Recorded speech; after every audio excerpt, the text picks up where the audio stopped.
Hello friends, उम्मीद है आप लोग की पढ़ाई अच्छा चल रही होगी। देखिए हम लोग आपदा प्रबंधन का भाग 1 कर लिए है ना। देखिए चीजों को समझिए, एक मिनट।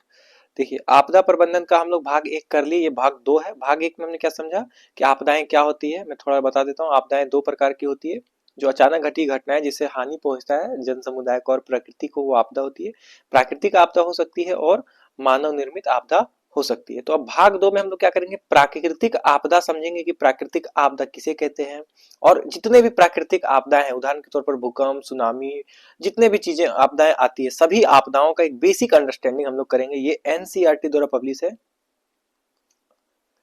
तो ये एनसीईआरटी द्वारा पब्लिश है, तो एनसीईआरटी बेसिक अंडरस्टैंडिंग आपको करेंगे। फिर इसके बाद स्टैंडर्ड बुक्स भी हम लोग यही प्लेलिस्ट में करेंगे। तो आप इसको 3 पार्ट में है ये, तो ये तीनों बेसिक्स आप कर लीजिए। देन फिर हम लोग यही प्लेलिस्ट में और भी आगे स्टैंडर्ड बुक्स करेंगे। ये मेंस में आपको काम आएगा, 50 नंबर के अप्रोक्स में आता है। मैं एनालाइज करवाऊंगा इसका। अभी आप चीजों को समझिए। तो हम लोग इसमें क्या पढ़ेंगे, सो समझिए। प्राकृतिक आपदाएं क्या होती है और कितने प्रकार की होती है, सभी के बारे में डिटेल चर्चा होगी और निपटने की जानकारी करेंगे। ठीक है, चित्रों को देखिए, इसको आगे देखते हैं। देखिए एनसीईआरटी द्वारा पब्लिश है, आगे चलते हैं। ठीक है, समझिए प्राकृतिक आपदा क्या है। समझिए प्राकृतिक आपदा है ना, प्राकृतिक आपदा तो पर्यावरण के असंतुलन या धरती के अंदर की हलचल के कारण अचानक घटने वाली कोई प्राकृतिक घटना जिससे संपत्ति या जीवन या संपत्ति और पर्यावरण को हानि पहुंचे, उसे प्राकृतिक आपदा कहते हैं। समझ पाए। समझना यह है कि जो पर्यावरण के असंतुलन, यानी कि धरती का, जैसे धरती प्लेटों में आपको विवर्तनी प्लेटों में विभाजित है और उनके आपस में टकराने से या हलचल से, या फिर आपके जमीन के अंदर मैग्मा है उनके गति से, या फिर कुछ आपको पर्यावरणीय असंतुलन से, हम लोग समझेंगे भी धीरे धीरे। आप सिर्फ इन चीजों को नोट डाउन करते चाहिए, कुछ बेसिक चीजें जो आपको नोट डाउन कर लेनी चाहिए। ठीक है, बेसिक आपको बहुत काम आएगा। ठीक है, तो वो चीज जिससे कि भूमि, संपत्ति और ये जीवन जो है, ये सब का हानि पहुंचता है, पर्यावरण को भी क्षति पहुंचता है, तो उसको क्या कहेंगे, प्राकृतिक आपदा कहेंगे। उदाहरण के तौर पर भूकंप, धरती का कंपन, एक तरह से आप समझ सकते हैं। सूखा, पानी का कमी हो जाता है। आकाश से बिजली गिरना, ये एक अचानक घटने वाली घटना है। कई क्षेत्र में आपको बहुत ज्यादा देखने को मिलता है। आप अपने क्षेत्र में, और एक क्या है फ्रेंड, देखिए जंगल की आग है ना, तो जंगल में आग लग जाना। तो आप अपने क्षेत्र में, मैं बता रहा था कि अपने क्षेत्र में, आपके क्षेत्र में जो अधिकांश तौर पे आने वाली जो आपदाएं हैं, उसको आप कमेंट बॉक्स में कमेंट करिएगा कि आप किस क्षेत्र से और वहां पे कौन सा आपदाएं अधिक तौर पे आती है और आप क्या तैयारी करके रखे हैं उसके लिए। ठीक है, देखिए आकाश से बिजली गिर, देखिए आकाश से बिजली गिरना, ये चित्र आपने देखा है कई बार। इससे गिरने से कई बार आपको, इसको बज्जर गिरना भी इसी को कहते हैं फ्रेंड। तो कई बार ये चीजें हैं, तो इसको देखिए, इससे काफी क्षति पहुंचती है। कई लोग कई क्षेत्र में, मैं जिस क्षेत्र में रहता हूँ वहां पे फ्रेंड्स, ये चीजें घटनाएं अक्सर घटती है। तो एक मौसम आता है बारिश के समय, ये होती है अधिकांश टाइम पीरियड पे। तो इससे आपको ये चीज, भूकंप, भूकंप प्रभावित क्षेत्र भी होता है फ्रेंड, जिससे क्या होता है कि धरातल जो है, ये उसके ऊपर जो निर्माण कार्य हैं, ये सब तहस नहस हो जाते हैं। तो भूकंप से प्रभावित है। आपका क्षेत्र कौन सा है, ये आप कमेंट करिएगा। सूखा, आप समझ पा रहे हैं फ्रेंड्स, सूखा आपको पानी की कमी के कारण सूखा हो जाता है। और जंगल में आग लगना, जंगल में आग लगना, जंगल इस प्रकार होते हैं फ्रेंड्स कि पेड़ जो आपस में सटे होते हैं, और अगर एक पेड़ में भी आग लगता है तो ये पूरा जंगल को तबाह करने के लिए काफी होता है। तो ये चीज है, आप देख पा रहे चित्रों को, समझिए बेसिक चीजें। अब आइए एक एक करके हम लोग सभी को समझते हैं। भूकंप पहला हम लोग समझ रहे हैं, आप ऐसे लिख लीजिए, प्राकृतिक आपदाओं में पहला नंबर भूकंप। अब हम लोग इसके बारे में समझते हैं। देखिए भूकंप, आपने देखा धरती का हिलना भूकंप है। पृथ्वी के धरातल में मौजूद विवर्तनिक प्लेटों, विवर्तनिक प्लेट जो होता है फ्रेंड, मैंने बताया कि ये जो धरती है, ये कई प्लेटों में विभाजित, हम लोग अंडरस्टैंडिंग करेंगे उसको स्टैंडर्ड बुक्स में। अभी आप ये चीज करिए, और ज्योग्राफी का ये पार्ट है, आपने पढ़ा होगा। आप वेट करिए, सभी चीजों को मैं कराऊंगा। अभी आप समझिए, सिर्फ इतना समझिए कि एक जमीन है, जो हमारा जो जमीन है वो कई प्लेटों में, ऐसा कुछ प्लेटों में विभाजित है। ठीक है, उस सुविधाओं के लिए हमने किया है उसको। देखिए, तो एक दूसरे के टकराने से पैदा होने वाली कंपन को भूकंप या भूचाल कहते हैं। तो जो वे प्लेट हैं, उसको आपस में गति होता है या टकरा जाता है फ्रेंड, तो उसमें भूचाल है ना, भूकंप होता है। उदाहरण के तौर पर मैं थोड़ा सा आपको समझाता हूं। देखिए यहाँ पे समझिए, अगर एक छोटा विवर्तनी प्लेट है और एक बड़ा प्लेट है, ठीक है, अगर ये दोनों आपस में टकराएगा तो क्या होगा, ये जो है ये धंसता हुआ चला जाएगा इसमें, और ये ऊपर उभरता हुआ इसमें आ जाएगा, तो इसका क्षेत्र अंदर चला जाएगा। आप चित्रों को समझ पा रहे हैं। तो अभी इतना समझिए, इससे क्या होगा, इसका क्षेत्र उसके अंदर समा जाएगा। ठीक है, अगर दो बड़े बड़े प्लेट एक समान टाइप से हैं फ्रेंड्स, और ये अगर आपको एक इलाका में टकराते हैं तो क्या होगा, देखिए, हाँ, तो मैं बोल रहा था कि दो जो अगर बड़े बड़े प्लेट हैं और वो अगर एक साथ टकराते हैं तो क्या होगा, आपको दोनों में एक पर्वत का निर्माण होगा, क्योंकि ये इधर से टकराएगा और ये इधर से, और ऊपर एक उभार सा उठता हुआ चला जाएगा। ठीक है, तो ये कुछ चीजें हैं, लेकिन ये चीजें और भी हम लोग डिटेल समझेंगे। अभी समझिए कि जो पृथ्वी पर जो धरातल पे विवर्तनिक प्लेट है उसको एक दूसरे के टकराने से क्या होता है, पैदा होता है। तो जब एक दूसरे से टकराएगा तो क्या होगा, कंपन हो जाएगा ना, भूकंप आएगा, तो उसी को भूचाल कहते हैं या भूकंप कहते हैं। ठीक है, भूकंप के झटके बिना किसी अग्रिम चेतावनी के आते हैं, ये पहले से बप्री आपको नॉलेज नहीं देता है, ये अचानक आने वाला, सडनली घटने वाला घटना है। और जन धन की अपार हानि होती है। आप पता है जमीन के ऊपर कई निर्माण कार्य बने होते हैं, स्कूल बने होते हैं, कई सारे उद्योग बने होते हैं, बड़े बड़े बिल्डिंग्स बने होते हैं, वे सब तहस नहस हो जाते हैं। तो ये बहुत बड़ा हानि करता है। तो भूकंप से कैसे बचें, इस पर एक सवाल आता है। तो देखिए उपाय है, भूकंप के समय कुछ काम करना होगा, भूकंप के पहले कुछ करना होगा, और भूकंप के बाद। जब हम लोग स्टैंडर्ड बुक पढ़ेंगे तो हम लोग क्या करेंगे कि आपदा, देखिए यहाँ पर आपदा, आपदा से पूर्व कुछ चीजें जो सभी आपदाओं में आप लिख सकेंगे वैसा कुछ तैयार कर लेंगे मेंस के लिए, कि आप जब भी कोई आपदा आएगा तो आप बताइए कि आपदा के पूर्व हमें ये चीजें करनी चाहिए, वो भूकंप हो, सुनामी हो या कुछ भी, उसमें वो काम आ जाएगा। और फिर आपदा के दौरान क्या करनी चाहिए उसका लिस्ट बनाएंगे, और फिर आपदा के बाद। ठीक है, अभी हम लोग बेसिक बेसिक चीजें समझ रहे हैं, इसलिए हर एक का अलग अलग करेंगे। ठीक है, भूकंप, भूकंप में क्या है, भूकंप के समय और भूकंप से पहले और भूकंप के बाद। तो भूकंप के पहले क्या क्या करेंगे समझिए।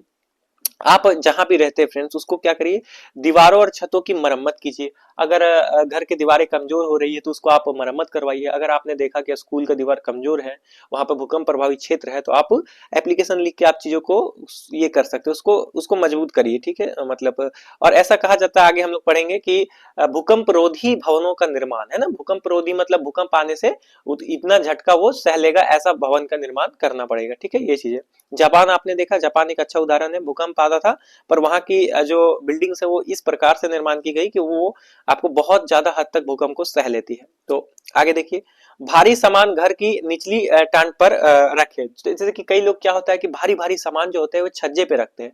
अगर आपका क्षेत्र भूकंप प्रभावित क्षेत्र है तो उन सामानों को आप पहले से ही जमीन पर रखिए, कोई समतल जगह पे रखिए, ना कि किसी ऊंचाई पर। उसका गिरने का डर होता है ना, अगर कंपन होगा तो वो गिर सकता है किसी के ऊपर। तो इस वजह से समझ पा रहे हैं आप, टेक्निकल रूप से समझिए। आपातकालीन किट तैयार रखें। मैंने बताया जैसे घरों में क्या होता है कि एक किट होता है, हॉस्पिटल टाइप से एक किट रहता है, मेडिसिन उसमें रहता है कि अगर बुखार होगा तो आपको उस किट से मिल जाएगा। अगर आपका हाथ कट गया तो आप वहां से हैंडी प्लस या फिर कुछ आप ले सकते हैं और बैंडेज कर लेंगे अपना। अगर कुछ चीजें तो उस किट से होता है ना, इसी प्रकार से क्या होता है कि आपातकालीन बॉक्स बनाइए, थोड़ा बड़ा बनाइए, उसमें चीजों को रखिए। जैसे कि आप कुछ रस्सियां रखिए, कुछ चीजें और जो सुविधाएं की चीजें जो आप समझ रहे हैं ना, तो आप नेट में सर्च करिए और उसी अकॉर्डिंग से आप एक बॉक्स तैयार करिए जो आपदाओं को सहने के लिए आपका किट तैयार रखे, जब काम आ जाएगा आपको इमरजेंसी में। फिर समझिए, अपने परिवार के साथ आपातकालीन स्थितियों से निपटने की पहले से ही योजना बना के रखिए आप। अगर आपके क्षेत्र में भूकंप आता है, भूकंप के लिए स्पेशली मैं बता रहा हूँ, अगर आपके क्षेत्र में भूकंप आता है तो आप पहले से ही कुछ योजनाएं बना के रखिए कि अगर हम लोग अलग हो गए तो हमें क्या करना होगा, इस जगह पे किसी एक खास स्थान पे मिलेंगे, ऐसा कुछ करिए, कोई ऊंचाई जगह पे, या फिर इस सब कुछ अपने से पहले से योजना बना लीजिए कि क्या क्या करना है भूकंप आने के दौरान। फिर एक ये चीज पढ़िए, ये बहुत इंपॉर्टेंट है, इसको आप कहीं पर हेडलाइट आपको हाईलाइट कर लीजिए और इसको लिखिएगा कहीं पे। ठीक है, मेंस के एग्जाम में आपको ये काम आ जाएगा।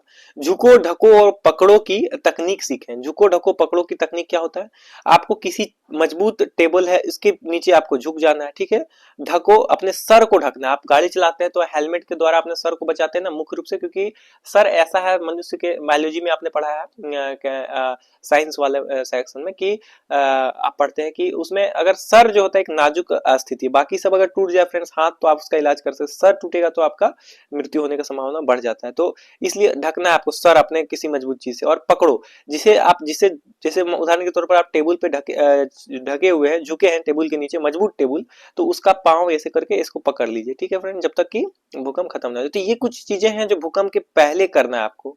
भूकंप के समय क्या करना है, बेसिक चीजें समझिए। ये चीजें बचपन की चीजें हैं, ये बचपन को बच्चों को आप सिखाइए, खुद भी जितना बार आप मल्टीपल रिवीजन इसी बोलते हैं, आप अपने से छोटों को या किसी को ये चीज सिखाइए जाके, तो आप उसको याद कर पाएंगे। तो देखिए फ्रेंड, भूकंप ऐसा है कि अनिश्चित है, कभी भी आ सकता है, तो आप उसमें कुछ कर सकते हैं क्या, नहीं।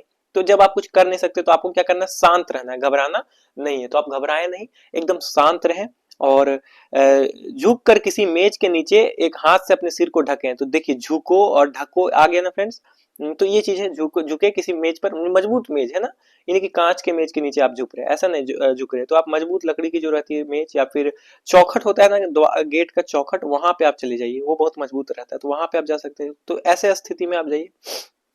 आगे क्या है, अपने सर को ढकना है। उसके बाद भूकंप के झटके समाप्त होने तक मेज को पकड़ के रखें, जहां पे आप छिप रहे हैं वहां पर पकड़े, ये देखिए ये वाला। तो क्या क्या आ गया, झुको, ढको और पकड़ो की नीति, ये आपको करना है। तो पकड़े तो किसी चीज को कस के पकड़ के रखें, क्योंकि धरती का कंपन होता है फ्रेंड, तो आप गिरने का चांस कम रहेगा। आगे देखते हैं, ये दौरान कर रहे हैं, भूकंप के दौरान क्या कर रहे हैं आप, झटके समाप्त होने तक घर से बाहर ना निकले। अगर आप घर के अंदर है फ्रेंड, तो आप घर के बाहर ना निकले झटके खत्म होने तक। ऊंची इमारत में है तो सीढ़ियों का ही प्रयोग करें, लिफ्ट का नहीं। आपको अगर अचानक पैनिक हो गया और आपको अगर नीचे जाना है फ्रेंड्स, तो पहले तो आप कोशिश करिए घर में ही रहने का। अगर आप बाहर निकलना चाहते हो ऊंची बिल्डिंग में आप, तो भूल के भी आप लिफ्ट का इस्तेमाल ना करें। लिफ्ट का दबाव बंद हो जाने का खतरा रहता है भूकंप पे, और इसलिए आप सीढ़ियों का, खुली सीढ़ियों का इस्तेमाल करें। आगे देखिए, बाहर आने पर इमारतों, पेड़ों और दीवारों के और खंभों से दूर रहे। तो भूमि के कंपन से क्या होता है फ्रेंड्स, वे जो चीजें जो भूमि पर बनाई गई है, वे कंपन के दौरान गिर सकती है, जैसे पेड़ गिर सकता है, कुछ इमारतें गिर सकती है, और खंभे खासतौर पे। तो उन सब से आपको थोड़े दूरी पे रहना है, ये चीज आप अभी से समझिए। अगर आप गाड़ी में हैं तो आप गाड़ी रोक कर झटके समाप्त होने तक गाड़ी के अंदर ही रहें, पुल आदि पर जाने से बचें। तो इसका ये कहना है कि जब आप गाड़ी में है, कार में है फ्रेंड्स, या फिर कोई बड़ी गाड़ी में है, तो आप कोशिश करिए भूकंप आया तो आप कार में ही रहिए, बाहर ना निकलें, ठीक है, वो सेफ है ज्यादातर। लेकिन अगर आप वो कार किसी पुलिया या पुल पे है, तो आप वहां से जल्द पीछे आइए, या आगे जाके वो बाहर जाके आप रुकिए, पुल पे नहीं। पुल को क्या होता है, आपको पता होगा कि पुल में सैनिक परेड नहीं करते। सैनिक का परेड जो होता है, एक ये इस टाइप से पैटर्न इस्तेमाल होता है एक साथ, तो उस वजह से आपको वो पुल टूटने का खतरा बनता है। इस तरह भूकंप में क्या होता है, पुल टूटने का खतरा रहता है, तो इस वजह से आप वहां पुल से दूर रहे। तो ये चीज था भूकंप के दौरान। भूकंप से पहले आपने समझा, भूकंप के दौरान समझा। अब भूकंप के कुछ बाद के कुछ चीजें हैं, उसको समझिए। भूकंप से प्रभावित हुए इमारतों में ना जाएं, जहां जो बिल्डिंग्स गिर गए हैं फ्रेंड्स, है ना, वहां पर ना जाए, है ना, कोशिश करें वहां पे न जाने का, वहां ज्यादा खतरा रहता है। दूसरा पॉइंट बताया जा रहा है कि अगर मलबे में आप फंस गए हैं, खुदा ना करे कि आप मलबे में फंस गए हैं, तो आप माचिस न जलाएं, ठीक है, क्योंकि देखिए मलबे में क्या होता है कि गैस सिलेंडर का दब जाने का खतरा होता है। वहां पे अगर आप माचिस जलाएंगे तो क्या होगा कि आपको खतरा हो सकता है अधिक। और अपने मुंह को कपड़े से ढके, क्योंकि मलबे में बहुत ही ज्यादा धूल मिट्टी सीमेंट रहता है, आपको उसको मुंह को कपड़े से ढकना है, कोशिश करें ये चीज।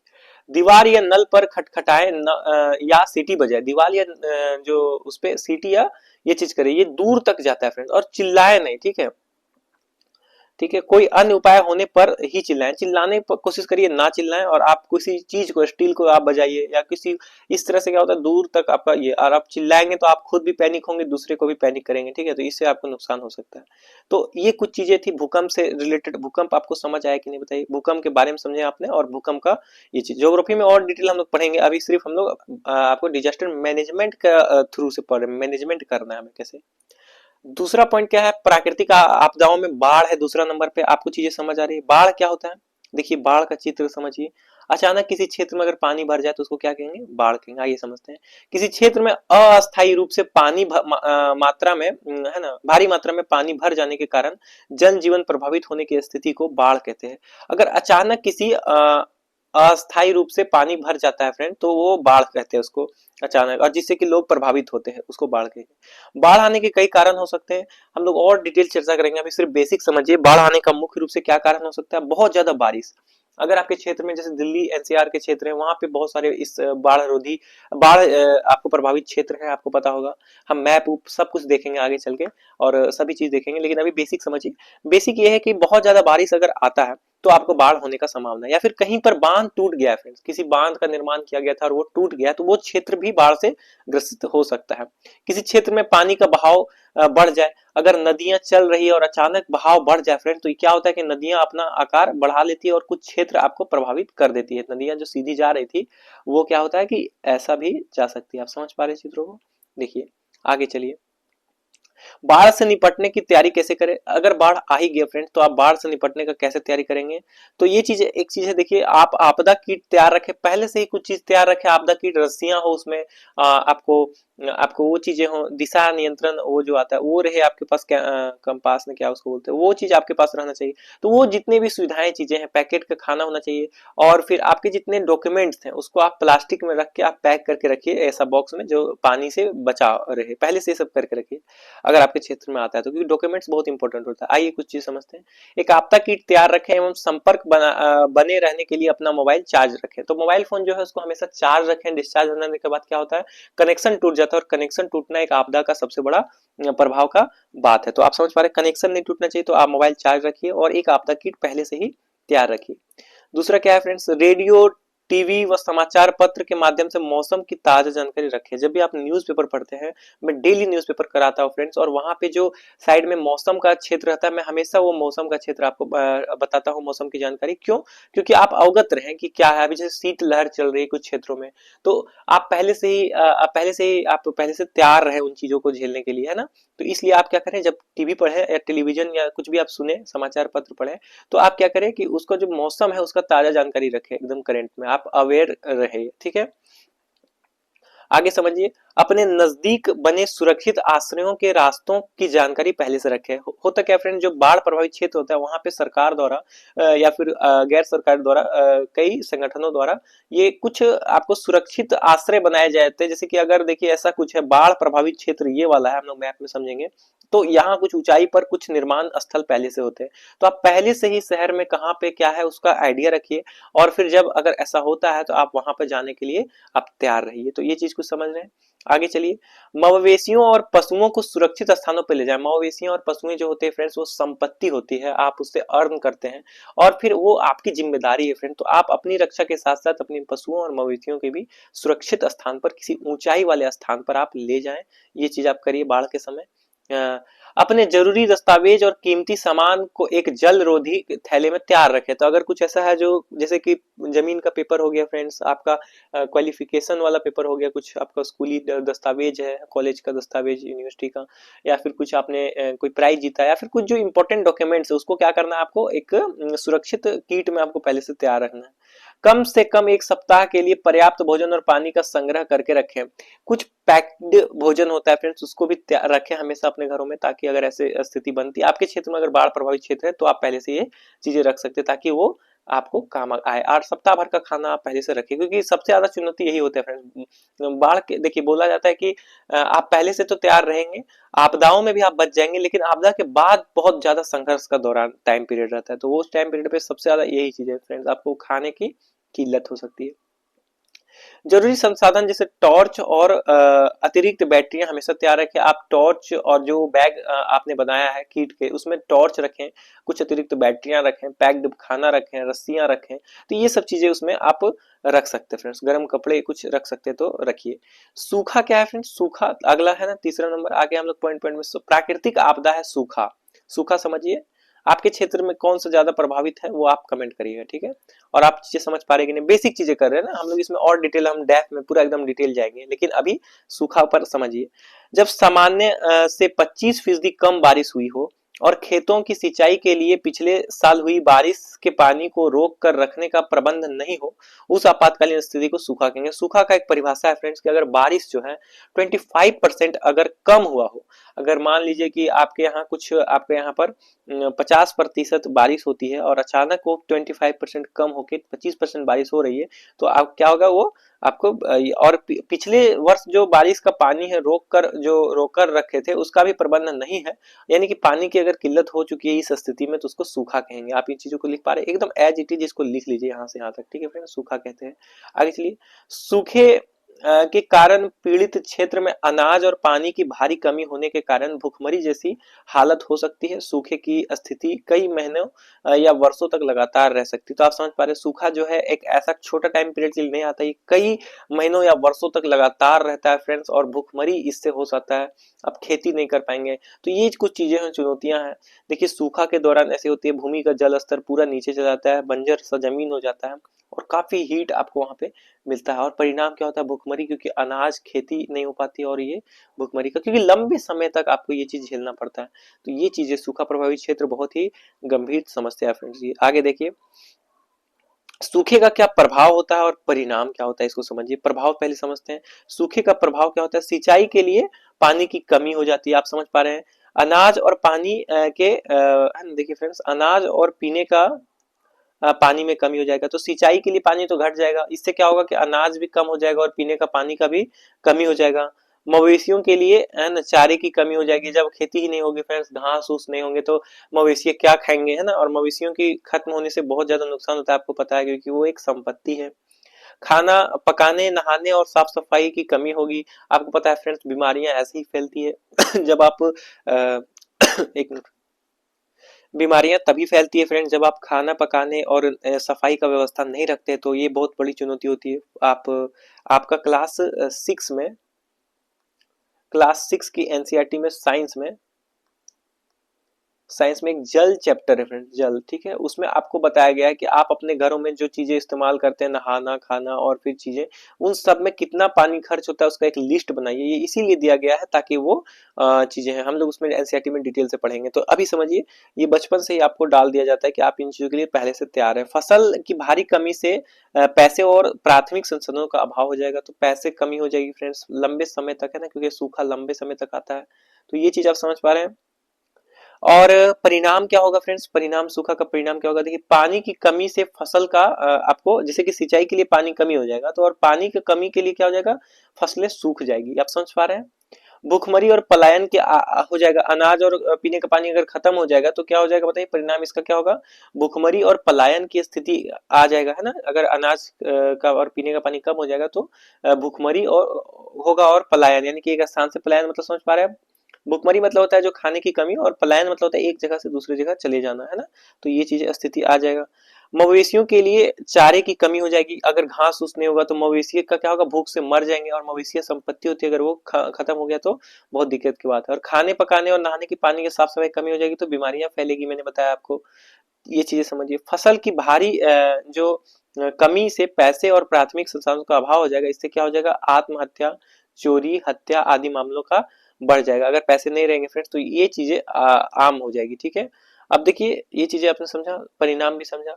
सूखे से बचने के लिए भारत सरकार द्वारा उठाए गए कदम, तो सूखे से बचने के लिए भारत सरकार ने क्या कदम उठाए, कुछ इसको लिखिए, बेसिक है, और करंट अफेयर्स और भी हम लोग इसमें देखते हैं। आप न्यूज़पेपर देखिएगा, 20 मिनट के बाद जो फैक्ट्स आते हैं वो बहुत इंपॉर्टेंट होते हैं, उसको लिख लीजिएगा। नदी घाटी परियोजना चलाना, जैसे कि नदी घाटी परियोजना चलाया गया है सरकार द्वारा, नदियों से नहरें निकल कर गांव गांव में ले जाना। तो जो नदियों से जो नहरें हैं उसको बनाना, गांव गांव में ले जाना, ये चीजें सरकार कर रही है। हालांकि कुछ ऐसा प्रत्यक्ष आपको डाटा नहीं दिया है योजना का नाम, लेकिन आप ये समझिए, नदी घाटी परियोजना, है ना, ये चीज लिखिए। उसके गांव में छोटे छोटे जलाशय, तालाब, कुएं आदि का विकास करना, सरकार ये सहयोग करती है। छोटे छोटे जलाशय बनते हैं तो ये पानी का स्रोत के रूप में काम आता है, तालाब, कुआं और ये सब चीज का निर्माण करना, चापाकल। आगे देखिए, सिंचाई के विशेष संसाधनों के प्रयोग, है ना, जैसे कि टपक सिंचाई, है ना, जो एक कम पानी देके आपको सिंचाई किया जाता है। छिड़काव सिंचाई, है ना, ज्यादा पानी का इस्तेमाल ना करना, पानियों को टपक करके और सिंचाई करना, एक जैसे कि फसल के जस्ट बगल बगल में एक मशीन लगा देना जहां से पानी रिसता है, उससे खेती की जानी, ऐसे ऐसी चीजें आपको चित्रों से मैं समझाऊंगा आगे। देखिए, वैज्ञानिक विधि द्वारा कृत्रिम वर्षा करना, तो कृत्रिम वर्षा भी जो चीजें हुई थी, इससे पीवाईक्यू पूछा गया था ना, कृत्रिम वर्षा में कौन कौन से आपको केमिकल का इस्तेमाल किया जाता है, ये था क्वेश्चन पीवाईक्यू था। तो देखिए, पीवाईक्यू करिए, आप जाके प्लेलिस्ट में आपको मिल जाएगा सारा पीवाईक्यू, देखिए। मरुभूमि में भूमि की उत्पादकता एवं जल संसाधनों को बढ़ाना, तो मरुभूमि जो है फ्रेंड, जहाँ पे भूमि है, ये चीज सूख गई है पानी, वहां पर भूमि की जो उत्पादक क्षमता होती है उसको बढ़ाना और जल संसाधनों को बढ़ाना, ये सरकार द्वारा किया जा रहा है। सूखाग्रस्त क्षेत्रों में किसानों की मदद के लिए फसल बीमा योजनाएं भी चलाई जा रही है। फसल बीमा योजना, अगर फसल का नुकसान होता है तो फसल का आप पहले से बीमा करवाइए, कुछ पैसे आप जमा करिए, ताकि बाकी आपको सरकार भी मदद करेगी। तो ये चीजें हैं, आप समझ पाए सूखा के लिए ये कितनी कारगर है आज के डेट में, इस पर आप मुझे कमेंट करिएगा।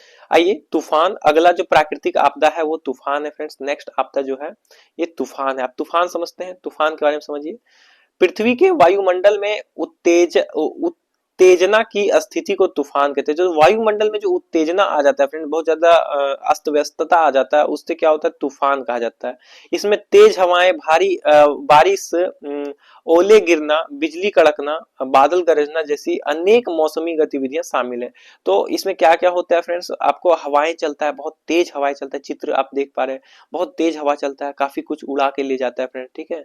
कई बार क्या होता है कि छत पे लगे गए प्लेट जो होता है वो उड़ा के ले जाता है और किसी के ऊपर गिर सकता है, वो चीजें बहुत खतरा होती है उस टाइम आप घर में रहे। आप इस पे अभी समझते हैं कि कैसे हम लोग करेंगे। भारी बारिश के हो सकता है इससे, क्योंकि वायुमंडल में हो रहा है उत्तेजना, तो इससे आपको बारिश होता है। ओले गिरता है फ्रेंड्स, और बिजली कड़कना और बादल गरजना जैसे मौसमी गतिविधियां शामिल है इस आपदा में। तो ये चीज आपदा समझ पाए आप तूफान को। तूफान के परिणाम समझिए, तूफान के परिणाम क्या क्या है देखिए। साधारण जनजीवन अस्त व्यस्त होता है। तो एक मिनट फ्रेंड्स, तूफान के परिणाम क्या क्या होते हैं फ्रेंड, देखिए साधारण जनजीवन जो होता है वो अस्त व्यस्त हो जाता है, जो आराम से आप जी रहे हैं वो अस्त व्यस्त हो जाएगा। जान व माल की हानि होगी। तूफान में कई बार मैंने बताया कि किसी चीज से, है ना, पेड़ों के गिर जाने से, या फिर घर के टूट जाने से, या फिर कारकेट या क्या छतों के ऊपर जो रहते हैं वो किसी के ऊपर गिर जाने से, कई घटने होते हैं जिससे जान व माल की हानि हो जाती है फ्रेंड्स। और फिर क्या है परिणाम इसका, यातायात ठप हो जाता है। तूफान में आप गाड़ियों से एक जगह से दूसरा जगह ट्रैवल नहीं कर पाते फ्रेंड, क्योंकि तूफान बहुत ज्यादा ये चीज गाड़ियों को पलट देता है कई बार। तो ये चीजें हैं, कुछ घटनाएं हैं, आप देखते होंगे। न्यूज आप पढ़िए, सभी से अवेयर रहिए आप चीजों को। अब न्यूज पढ़िएगा तो इन चीजों को और बेसिक से समझ पाइएगा, रियलिटी में आप जी पाइएगा। तो न्यूज का क्लासेस में रोज करवा रहा हूँ, आप पढ़िए। बहुत वो हाई लेवल का न्यूज है, उसको पढ़िए। बाढ़ आने या आकाश से बिजली गिरना, तो ये जो है इसमें क्या होता है कि तूफान आता है तो ये बाढ़ भी आने का कारण बन जाता है, और आकाश से बिजली गिरने का भी कारण होता है। तो ये चीजें हैं। तूफान से कैसे बचे, आइए समझते हैं तूफान से कैसे बच सकते हैं हम लोग। तूफान की स्थिति में घर पर ही रहे, ठीक है फ्रेंड्स। घर क्या होता है, मजबूत दीवारों से बना होता है, और छत होता है ढलाई का। तो आप क्या करिए, घरों में रहिए, ठीक है। कुछ घर मैं मानता हूँ कि कमजोर रहते हैं फ्रेंड्स अपेक्षाकृत तूफान से बचने के लिए, लेकिन फिर भी आप कोशिश करिए घरों को सुरक्षित बनाइए और घरों में ही रहिए, ठीक है। सुनिश्चित कर लें कि बच्चे एवं पालतू जानवर घर के अंदर ही हो। तो जो पालतू जानवर है फ्रेंड्स, वो बहुत इंपॉर्टेंट चीज होता है, उसको आप घर के अंदर करिए। और जितने बच्चे हैं उसको सबको को आप देख लीजिए कि सभी लोग घर के अंदर हैं या नहीं। जो खुद से रक्षा नहीं कर पा रहे उसको घर के अंदर लाइए। घर की खिड़कियां, दरवाजे, बिजली बंद कर दे। बिजली भी बंद करें फ्रेंड्स, क्योंकि तो कई बार आपको शॉर्ट सर्किट होने का चीजें खतरा रहता है। तो दरवाजे बंद करें, खिड़कियां बंद करें, ये चीजें आप करें। अगर घर के बाहर हैं तो पेड़ के पास या उसके नीचे ना खड़ा रहे। तो पेड़ क्या होता है, तूफान में मैंने बताया कि डालियां, भारी भारी डालियां गिर के कई मौतों का कारण बनती है। तो आप पेड़ से थोड़ा दूर रहें, और आप थोड़ा सुरक्षित जगह पे चले जाएं। देखिए यदि झील में या नदी में है तो तुरंत बाहर आ जाए। देखिए क्योंकि तूफान के वक्त क्या होता है, आपको बाढ़ या ये सब चीजें घटनाएं घटती हैं, बारिश होती है, तो आप क्या करना है, झील या नदी के किनारे आप उस वक्त सफर कर रहे हैं, या फिर आप वहां पे घूम रहे हैं, या वहां पे काम से गए हैं, तो आप वहां से तुरंत बाहर आने का प्रयास करिए, ठीक है। चीजें समझ आ रही है आपको। लैंडलाइट टेलीफोन का इस्तेमाल ना करें, है ना, इनका इस्तेमाल ना करें फ्रेंड्स। मोबाइल फोन ही सुरक्षित विकल्प है। तो लैंडलाइन का इस्तेमाल ना करें, मोबाइल का इस्तेमाल करें। ये जो चीजें आपको बताई जा रही है बहुत बेसिक चीजें, इसको आपको याद रखना है, ठीक है। 2-3 बार किसी को बताइएगा आप, तो वो चीज आपको याद हो जाएगा। घर के बच्चों को आप ये चीज बताइए। रेडियो टीवी के जरिए मौसम विभाग की चेतावनी और नई सूचनाओं पर नजर रखें। तो करंट अफेयर से अवगत रहे कि क्या घटनाएं हो रही है ना। आइए नेक्स्ट जो प्राकृतिक आपदा है उसमें एक प्राकृतिक भूस्खलन आता है फ्रेंड। नेक्स्ट नेक्स्ट आपदा क्या है, जो प्राकृतिक आपदा है, प्राकृतिक आपदा है वो कौन सा है, प्राकृतिक भूस्खलन ना। मानव निर्मित भी भूस्खलन होती है, पर वो हम लोग नेक्स्ट पार्ट में पढ़ेंगे। बेसिक का ये सेकंड पार्ट है, एक और पार्ट रहेगा, बस ये बेसिक खत्म हो जाएगा, फिर हम लोग डिजास्टर। क्योंकि देखिए 50 नंबर का है लगभग, आपको ये आएगा, तो इसमें हमें ज्यादा नहीं, कुछ कुछ चीजें कर लेनी है, उससे हमें डुएबल हो जाता है, ठीक है चीजें। तो अभी देखिए जो प्राकृतिक भूस्खलन है इसके बारे में समझिए। आप भूस्खलन समझते हैं मोटा मोटी जो पर्वत के जो कुछ चीजें मलबे के रूप में नीचे गिर जाते हैं, तो इससे ये आपको भूस्खलन कहा जाता है। धरती के कुछ पार्ट गिर जाता है, देखिए इसे समझते हैं। किसी पहाड़ी की ढाल पर सूखी चट्टानों के टुकड़ों अथवा गीली मिट्टी के ऊपर से नीचे की ओर खिसकने, लुढ़कने या गिरने को भूस्खलन कहते हैं। तो जो पर्वत क्षेत्र है उसमें जो ये पत्थर होते हैं, चट्टान फ्रेंड्स, वो अगर गिर जाए, या फिर मिट्टी, जो गीले मिट्टी होते हैं वो अगर गिर जाए किसी पे, तो वो क्या होता है, भूस्खलन कहा जाता है ना। और अत्यधिक वर्षा होने पर या भूकंप या ज्वालामुखी द्वारा पैदा हुई कंपन और विस्फोट चट्टानों में क्या करता है, खनिज पदार्थों की अधिकता आदि प्राकृतिक भूस्खलन के कुछ मुख्य कारण है। तो खनिज पदार्थों का अगर अधिकता है अगर किसी क्षेत्र में, चट्टानों में, तो वो गिर सकता है। ज्वालामुखी में अगर कुछ भूकंप हुई है या विस्फोट हुआ है तो उससे भी ये चीजें हो सकती है फ्रेंड्स आपको। और फिर कहीं पे अगर बाढ़ हुआ है फ्रेंड्स या भूकंप आया है तो इन सब से भी, उनके कंपन से भी ये चीजें प्रभावित होती है। तो ये चीजें आप समझ पा रहे हैं। आगे चलिए, भूस्खलन से कैसे बचे, भूस्खलन का बेसिक आप समझे, भूस्खलन से कैसे बचना है। तो भूस्खलन से देखिए ये चीजें इसको हमें पहले से तैयार रखना होगा। ये कुछ चीजें हैं जो अचानक ऐसा, आप चीजों को पहले से समझ के रखिए, ये एक बड़ी चीज है। तो भूस्खलन से पहले हमें क्या करना है, भूस्खलन के समय और भूस्खलन के बाद, जैसा भूकंप में किया वैसे कुछ चीजें।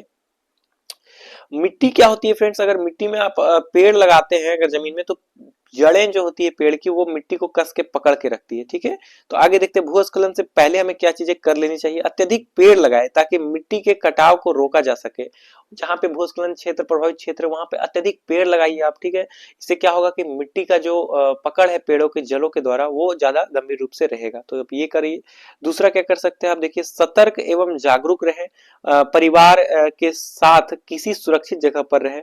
तो आपको पता है फ्रेंड्स, जो क्षेत्र आपको भूस्खलन से प्रभावित है तो वहां पे परिवार के साथ सुरक्षित स्थल पर आप रहें। भूस्खलन के टाइम पीरियड पे बहुत बड़ा चीज होता है फ्रेंड्स। अचानक किसी के ऊपर अगर चट्टान गिर जाए, मलबे में दब जाए, तो काफी मौत हो सकती है, क्षति हो सकती है। आप समझ पा रहे हैं। मौसम केंद्र में जारी होने वाली बारिश की चेतावनी को ध्यान से सुनते रहें। तो उस वक्त आप करंट अफेयर से थोड़ा अवगत रहें कि क्या करंट स्थिति है, मौसम का क्या हालिया चीजें हैं। रात के लिए एक बैटरी चालित टॉर्च तैयार रखें। तो ये पहले से आप तैयार रखें कि उस क्षेत्र में अगर आपको जाना है कहीं पर पर्वतीय क्षेत्र में, तो आप टॉर्च का इस्तेमाल करें जो बैटरी से चलता हो। बैटरी से चलने वाला क्या होता है फ्रेंड्स, आपको लंबे समय तक चल सकता है। चार्ज वाला क्या होता है कि आप वो समय पर आपको धोखा दे सकता है। तो ये चीजें आप समझिए। भूस्खलन के समय क्या चीजें हैं वो समझिए। भूस्खलन के समय क्या करना है आपको, कोई भी असामान्य आवाजें जैसे चट्टान के गिरने की आवाज, मलबे खिसकने, पेड़ों के टूटने अथवा जमीन में पड़ने वाली दरारों की आवाज को ध्यान से सुने व ऐसी जगहों से दूर चले जाएं। आप क्या करिए फ्रेंड्स, आप उन जगहों पे आप जब ट्रेवल कर रहे हो तो हेडफोन लगाने से बचे फ्रेंड्स। और चीजों को जागरूकता से आप सुने चीजों को, कि आपको ये चीजें आवाज सुनाई दे, है ना। तो अगर आप कार में जा रहे हैं अगर पर्वतीय क्षेत्रों में, तो कोशिश करें थोड़ी देर के लिए अपने एंजॉय को कम करना, गाना या शोर शराबा आप ना रखें ताकि आप चीजों को और अच्छे से सुन पाएंगे, ठीक है। तो ये कुछ पहले से आप ध्यान रखिए ताकि आप अगर उस क्षेत्र में रहते तो आप ये चीजें आप कर सकते हैं। तो ये कुछ चीजें हैं। तो जो, और ऐसा अगर आपको लगे कि ऐसा कुछ हो रहा है तो आप दूर हो जाए उस स्थान से, ठीक है। रेस्क्यू टीम को बुलाएं तथा उसकी मदद करें। जो रेस्क्यू टीम है वो हमेशा आपके लिए तत्पर रहती है, उसको कॉल करिए फ्रेंड्स। और फिर आपको लास्ट में मैं कुछ नंबर्स भी दिखाऊंगा कि कुछ नंबर्स होते हैं मोबाइल नंबर्स जो आप कॉल कर सकते हैं। और उसकी उसका उनका भी मदद करें क्योंकि वहां पे लोगों का मदद बहुत जरूरी हो जाता है।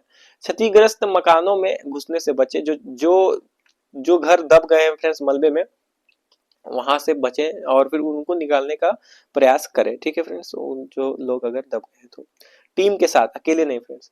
भूस्खलन के बाद क्या करना है आपको, भूस्खलन के पहले कुछ चीजें आपने समझा, भूस्खलन के समय समझा, और भूस्खलन के बाद क्या करना है आपको। भूस्खलन के रास्ते व ढलानों से तुरंत हट जाएं।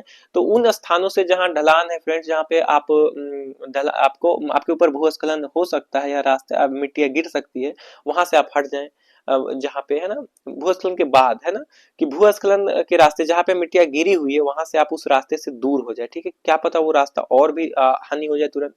घायल व फंसे हुए लोगों की मदद करें। वहां पे जरूरी है कि आप एक्टिवली, अगर आप आपके पास व्हीकल है, कोई कार है या बाइक है, आप उसका इस्तेमाल करिए और वहां के लोगों को मदद करिए, ठीक है। अगर आप वहां के निवासी हैं तो भी, और वहां के निवासी नहीं है तो भी आप उसको मदद करिए। ये बहुत जरूरी होता है, किसी के जान माल का क्षति नहीं होना चाहिए। यदि नदी के पास रहते हो तो बाढ़ के पानी से सावधान रहें। आपको उस वक्त बाढ़ के पानी से सावधान रहना है, ठीक है, क्योंकि भूस्खलन से क्या होता है, बाढ़ आने की संभावना बढ़ जाता है। देखिए, बिजली के तारों व खंभों को न छुएं।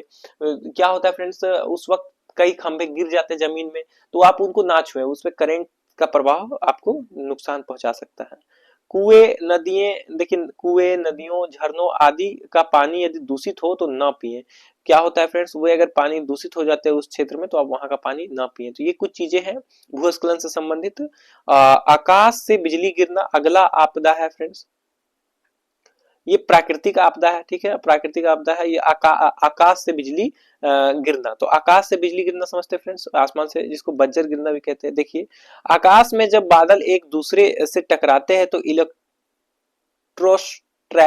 है ना, इलेक्ट्रोस्टैटिक चार्ज बिजली निकल कर तेजी से जमीन की तरफ आते हैं। इसका और डिटेल से आप समझेंगे कारण, पर क्या होता है फ्रेंड्स, एक दूसरे से जब दो बादल टकराते हैं फ्रेंड्स तो क्या होता है कि इलेक्ट्रोस्टिक जो ट्रैटिक है, इलेक्ट्रोस्टैटिक जो चार्ज होता है फ्रेंड्स, जैसे कि जिसको बिजली बोलते हैं, वो क्या होता है जमीन की ओर तेजी से आती है। तो ऐसे टकराते हैं तो क्या होता है, बिजली ऐसे आती है। चीजों को आप समझ पा रहे हैं, देखिए आप इसको लिख लीजिए।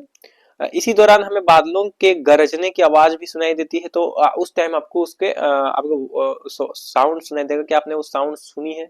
क्या आपको डर लगता है उस साउंड से? कई लोगों को मैंने देखा है उस साउंड से डरते हैं, तो कई बार हार्ट अटैक चीजें भी होती है फ्रेंड्स, आपको ये मजाक में नहीं लेनी है, ये चीजें सीरियसली होती है। किसी बुजुर्ग आदमी को ये चीजें नुकसान पहुंचा सकती है, तो आपको उस समय उनको केयर करना है फ्रेंड्स, बच्चे और उनको। तो ये चीजें अगर आपको भी ऐसी कुछ स्थिति लगती है तो आप कमेंट करिएगा। तो सुनाई देती है, और आकाश में बिजली भी चमकती हुई दिखाई देती है। तो चमकते हुए बिजली को ना देखें फ्रेंड्स, तो ये चमकती हुई बिजली भी दिखाई देगी आपको, इसे आकाशीय बिजली का गिरना कहते हैं। तो इसको आकाशीय बिजली का गिरना कहते हैं। जमीन पर जिस जगह बिजली गिरती है उसके आसपास करंट फैल जाने से जनजीवन का काफी नुकसान होता है। तो अगर बिजली जमीन पर गिरती है फ्रेंड्स, तो आसपास का क्षेत्र में क्या होता है कि करंट फैल जाने से वहां पर ये चीजें खतरा हो जाता है, जनजीवन का नुकसान होता है।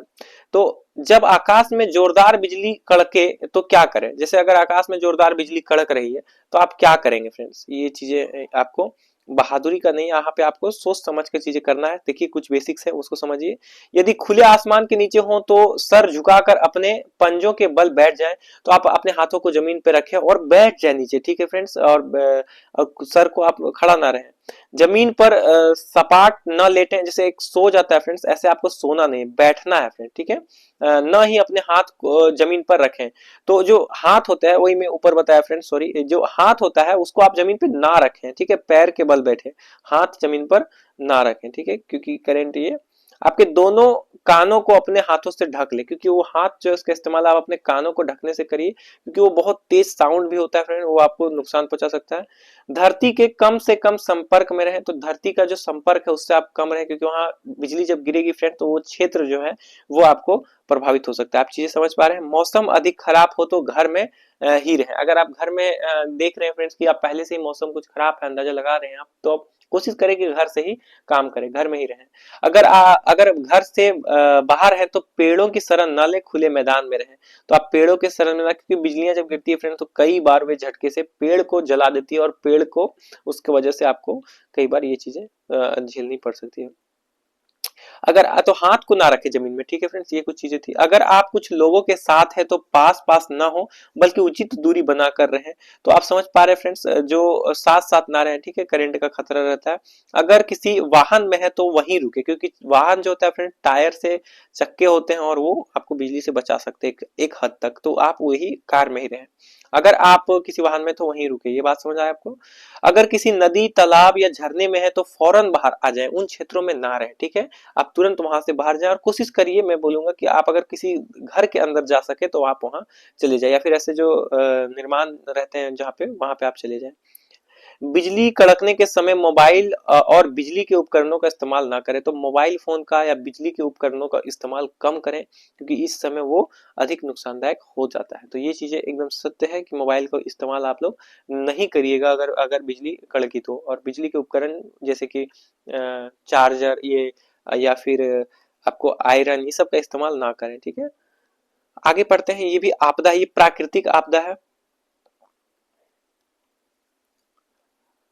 आपदा, प्राकृतिक आपदा है फ्रेंड्स, बादल का फटना, ठीक है, अचानक से बहुत सारा बारिश होने लगता है फ्रेंड्स, अभी हम समझेंगे बादल का फटना, बेसिक समझिए, बाद में हम लोग करंट इवेंट भी समझेंगे कौन कौन से चीजें अभी घटित हो रही है।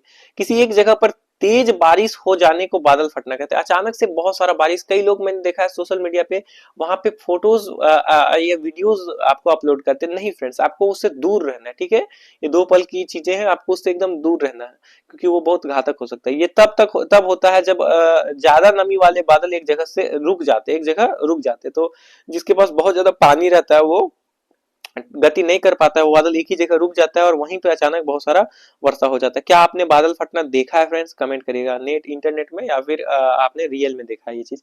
बहुत ही सुंदर मार्मिक चित्र दर्शन होता है, लेकिन आपको वहां से हट जाना है क्योंकि वो बहुत घातक हो सकता है। वहां मौजूद पानी की बूंदे आपस में मिल जाती है, इससे इसके भार से बादल का घनत्व तो बढ़ जाता है और तेज बारिश होने लगती है। बहुत सारा तेज बारिश होने लगती है फ्रेंड्स। बादल फटने से उन इलाकों में बाढ़ की स्थिति बन जाती है। आप समझ पा रहे हैं कितना ज्यादा पानी गिरता है कि एक ही स्थान पे, और वहां पे बाढ़ का संभावना बन सकता है। अगर किसी आप देखे ऐसा और वहां पे आप वीडियो या फोटोज के चक्कर में रहे तो आपको बहुत नुकसान हो सकता है। आप चीजें समझ पा रहे हैं। अखबार में छपी बादल फटने की एक प्रमुख खबर 29 जुलाई 2021 एकदम लेटेस्ट न्यूज है, इसको आप इस्तेमाल कर सकते हैं। देखिए इसलिए मैं बता रहा हूँ। और यहाँ देखिए कौन सा न्यूज़पेपर इस्तेमाल किया गया है एनसीईआरटी में। एनसीईआरटी का बुक है ना ये, कि क्या इस्तेमाल किया गया? हिंदी का। तो आप समझिए हिंदी न्यूज़पेपर पढ़ने में कोई कमी नहीं, खराबी नहीं है। आप हिंदी न्यूज़पेपर मेरे साथ पढ़िए, चीजें आपको समझ आएगा। तो क्या है देखिए, मेन हेडलाइन पढ़िए। गुफा, जो अमरनाथ गुफा है उसके पास बादल फटने से गंगोत्री में पहाड़ गिरा, जो पहाड़ है वो बादल फटने के कारण गिर गया और 2 राज्यों में 16 की मौतें हुई। ठीक है फ्रेंड्स, ये इतनी बड़ी त्रासदी होती है। चक्रवात और सुनामी को समझिए फ्रेंड्स। चक्रवात और सुनामी को, चीजें समझ पा रहे हैं? चक्रवात और सुनामी, सभी आपदाएं यहाँ पे समझ आएगी आपको। चक्रवात क्या होता है समझिए। चक्रवात, ये चित्र आप देखिए पहले चक्रवात का, ठीक है, आप देख पा रहे हैं चक्रवात। समुद्र की सतह पर बहुत ज्यादा तापमान बढ़ने और हवा के दबाव में कमी होने की वजह से आने वाले समुद्री तूफान को चक्रवात कहते हैं। तो समुद्र का जो सतह होता है वहां पर क्या होता है कि बहुत ज्यादा तापमान बढ़ जाता है, हीट आपको वहां पे ज्यादा रहता है, और हवा जो होता है फ्रेंड्स उसके दबाव में कमी होता है। जब आपको हीट बढ़ रहा है तो हवा का दबाव क्या होगा, ज्योग्राफी में आप पढ़ते हैं, कम हो जाएगा। ठीक है, हीट बढ़ेगा और हवा कम होगा, ये चीज आप समझ पा रहे हैं। और क्या होगा, समुद्री तूफान को चक्रवात, तो उस वक्त जो उसकी वजह से जो समुद्री तूफान आता है उसको चक्रवात कहते हैं। तो आप समझ पा रहे हैं। तो तापमान बढ़ने से, समुद्री सतह के आसपास तापमान बढ़ने से और हवाओं के दबाव में कमी होने से क्या होता है फ्रेंड्स, समुद्री तूफान आता है, उसे क्या कहा जाता है, चक्रवात कहा जाता है। आप चीजों को समझ पा रहे हैं। देखिए चक्रवात ऐसा कुछ दिखता है। आगे चलिए देखते हैं इसको। ये चक्रवात हो गया। चक्रवात से बचने के लिए समझिए, चक्रवात जब समुद्र के भीतर से तट की ओर बढ़ता है, समुद्र के भीतर से तट की ओर, जैसे मान लीजिए फ्रेंड्स ये तट है और यहाँ से समुद्र है, तो समुद्र के बीच से तट की ओर बहता है। ठीक है, हम चित्रों के बारे में सिर्फ स्टैंडर्ड बुक्स में पढ़ेंगे, अभी सिर्फ समझिए बेसिक्स। तो जब चक्रवात जो समुद्र के भीतर तटों की ओर बढ़ता है तो तेज हवाओं के साथ बारिश होती है। तो क्या होता है फ्रेंड्स, तेज हवाओं के साथ बारिश होती है, जिसकी वजह से बाढ़ की स्थिति उत्पन्न हो जाती है। तो आपको तेज हवाओं के साथ भारी बारिश होती है, जैसे कि आपको ये समुद्र है और ये तट है, मध्य में आपको ये वो सुनामी, तो ये सुनामी की लहरें इधर आई, तो क्या होगा फ्रेंड्स, यहाँ पर आपको तेज हवा बहेगा और आपको भारी बारिश होगा और ये प्रभावित क्षेत्र बहुत ज्यादा प्रभावित हो जाता है। तो देखिए हवा की तेज गति से पेड़ उखड़ जाते हैं, वहां के जो क्षेत्र हैं, तट के क्षेत्र हैं, वहां पर आपको, समुद्र के तट वाले क्षेत्र, वहां पे आपको पेड़ उखड़ जाएंगे। बिजली और फोन लाइन के खंभे नष्ट हो जाते हैं फ्रेंड्स। आप समझ पा रहे हैं, जो बिजली के खंभे जमीन से लगे होते हैं वे नष्ट हो जाते हैं। कच्चे मकान जो है वो ढह जाते हैं और झोपड़ियों में तेज हवा के कारण उड़ जाती है। तो ये चीजें हैं।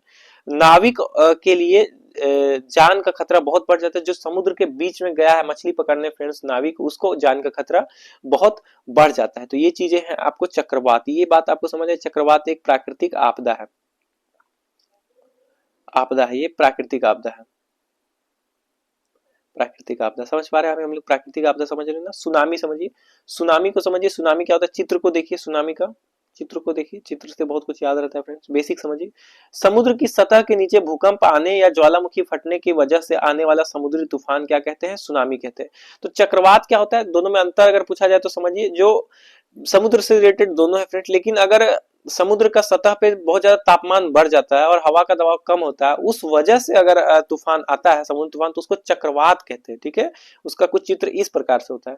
और जो समुद्र के सतह के नीचे अगर भूकंप आ जाए फ्रेंड्स, समुद्र के सतह के ऊपर पानी फ्रेंड, लेकिन नीचे तो जमीन है, वहां पे अगर भूकंप आ जाए या फिर समुद्र में जो ज्वालामुखी होते हैं वो अगर फट जाए, तो उसके वजह से जो हलचल से आपको तूफान आता है, समुद्री तूफान, तो उसको सुनामी कहते हैं। सुनामी और चक्रवात में अंतर समझ पाए। सुनामी अपने रास्ते में आने वाले सभी जहाजों और नावों को नष्ट कर देती है। ठीक है, चक्रवात में क्या होता है फ्रेंड्स, अगर जो बीच में वो थोड़ा कम प्रभावित होता है, जबकि तट स्थल ज्यादा प्रभावित होता है, लेकिन सुनामी में क्या होता है कि जो भी रास्ता में आएगा वो बहुत बड़ी लहरें होती है, वो आपको नष्ट कर देगा। ठीक है, आगे देखिए। सुनामी की लहरें जब समुद्र तट पर हमला करती है तो करीब 30 मीटर तक ऊंची उठ सकती है फ्रेंड, 30 मीटर तक ऊंची उठ सकती है। आप समझ पा रहे हैं? आगे देखिए, लिख लीजिए इसको कहीं पर। सुनामी अपने साथ पूरा शहर बहाकर ले जा सकती है। सुनामी जो है फ्रेंड्स, वो तट के स्थान पे जो शहर होता है वो पूरा बहाकर ले जा सकती है फ्रेंड्स। इससे इसके रास्ते में आने वाले पेड़, जंगल, गांव, इमारतें, गाड़ियां, बंदरगाह सभी पल में नष्ट हो जाते हैं। तो ये चीजें समझिए कितना बड़ा त्रासदी है। तो चक्रवात से अधिक त्रासदी आपको सुनामी में देखने को मिलता है। तो ये दो चीजें देखिए। आइए, चक्रवात और सुनामी से कैसे बचे इस पर हम लोग बात करते हैं। चक्रवात और सुनामी से बचने के उपाय, जैसे मौसम खराब होने की स्थिति में समुद्र तट से दूर रहे। अगर आप समुद्र तट में रहते हैं फ्रेंड्स, अगर आपको वहां पर जानकारी लोकल है आप वहां के, तो आपको वहां का जानकारी मिलता है कि आप वहां से दूर हो जाएं। ठीक है, वहां पर सूचना तंत्र भी बने होते हैं आजकल, तो वो सूचना है कि आपको वहां पे एक ऐसा पानी का लेवल दिखाया जाता है, अगर उससे ऊपर है तो आपको वहां से हट जाना है समुद्र तट से। ठीक है फ्रेंड्स, नाविक व मछुआरे को समुद्र में जाने से रुक जाए, वो मतलब ना जाए। ठीक है फ्रेंड्स, और रोका भी जाए उन्हें। तो सरकार द्वारा चेतावनी मिलने पर, देखिए फ्रेंड्स मैंने बताया ना, वहां पे चेतावनी मिलने लगती है, तो वो चेतावनी मिलने पर तुरंत सुरक्षित स्थानों पर चले जाएं। पहले अपने जान बचाए, संपत्ति को नहीं। देखिए फ्रेंड, जैसा कि आपने सूखा में देखा, बाढ़ में देखा कि आप वहां पर स्थिति में अपनी संपत्ति बचा सकते हैं, लेकिन सुनामी और चक्रवात क्या होता है, ये बहुत घातक होता है। तो आप वहां संपत्ति को ना सोचें, आप वहां से सीधा निकल जाएं। और आप कोशिश करिए पहले से कुछ इंपॉर्टेंट चीजें आप एक बॉक्स में रखें तैयार, ताकि ऐसी स्थिति में, आप समुद्र तट में रहते हैं तो आप इन चीजों को रखिए, पहले से डिसाइड करिए। घरों के लोगों को समझा दीजिए कि अगर अलग हो जाए तो वो कहाँ पे जाके मिलेंगे, के स्थान पे। और अक्सर कुछ स्थान बने होते हैं सरकार द्वारा, मैंने बताया आपको, कुछ ऊंचाई पे, तो वहां पे आप जाके निवास कर सकते हैं। और कुछ खाने की चीजें आप इंतजाम लेके चले। संपर्क में बने रहने के लिए अपना मोबाइल फोन चार्ज रखें। मोबाइल फोन बहुत ज्यादा जरूरी है फ्रेंड्स, अगर आप मोबाइल रखते हैं तो उसको चार्ज रखिए। और एसएमएस का इस्तेमाल करें। ठीक है फ्रेंड्स, एसएमएस का इस्तेमाल कर सकते हैं, मैसेज अगर कॉल का इस्तेमाल ना हो पाए तो, है ना, पानी के दौरान। अतिरिक्त बैटरियों के साथ रेडियो सेट हमेशा साथ रखें, मौसम की ताजा जानकारी रखें। ठीक है फ्रेंड्स, तो अगर मोबाइल ऑफ हो जा रहा है तो आप, मतलब इसका कहना है कि रेडियो अगर आपके पास है तो रेडियो रखें, और नहीं तो फिर मोबाइल को चार्ज रखें, ताकि आप न्यूज को सुनते रहे, सरकार से आपका संपर्क बना रहे। ठीक है फ्रेंड्स, शीतलहर समझिए। शीतलहर अभी चल रही है ना, शीतलहर। शीतलहर क्या होती है समझिए।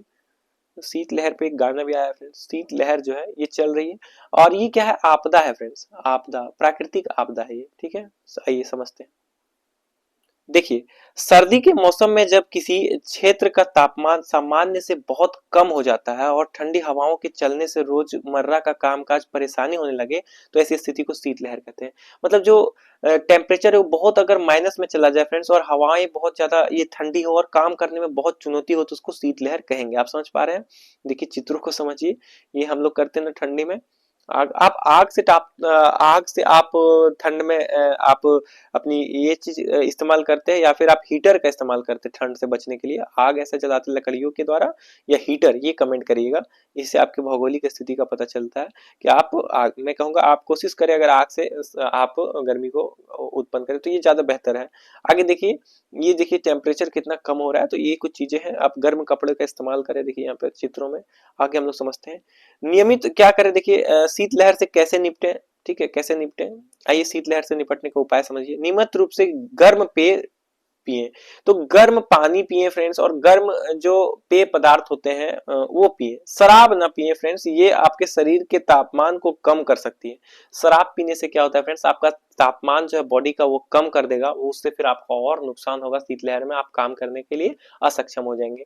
तो आप क्या करिए, नियमित रूप से जो गर्म पेय पदार्थ है उसे पीजिए, कॉफी पीजिए, कहवा पीजिए, ये सब आप पीजिए। ठीक है, बुजुर्गों और बच्चों का खास ख्याल रखें फ्रेंड्स, आपकी जिम्मेदारी है कि उन लोगों का खास ख्याल रखें, उन्हें अच्छे गर्म कंबल दें, उन्हें अच्छे कपड़े का व्यवस्था देखें, सुनिश्चित करें, गर्म पेय पदार्थ उनको टाइम टाइम पे आप दें। ये आपकी जिम्मेदारी है फ्रेंड्स, आपको ये समझना होगा। हो सके तो घर के अंदर ही रहें। तो शीतलहर फ्रेंड्स, अगर आप घर के अंदर रहेंगे, खिड़कियां बंद है, दरवाजे बंद है, तो आप बच सकते हैं इससे, अगर कोशिश करिए, है ना। पर्याप्त पानी संग्रह करके रखें, क्योंकि पाइपों में पानी जम सकता है। अगर बहुत ज्यादा टेम्परेचर नीचे चल गया माइनस में फ्रेंड, तो पाइप का पानी क्या होगा, वो जम सकता है। इसलिए आप घरों में कुछ चीजों में, बॉक्स में आप पानी का व्यवस्था पहले से करें। ठीक है, सर्दियों में कपड़े पर्याप्त मात्रा में रखें, वो पहने। तो गर्म कपड़े जो होते हैं फ्रेंड्स, उसको पर्याप्त मात्रा में एक जगह रखें, उसको आप पहने, साफ करके उसको पहने। ठीक है, उसको देखिए, आगे देखिए।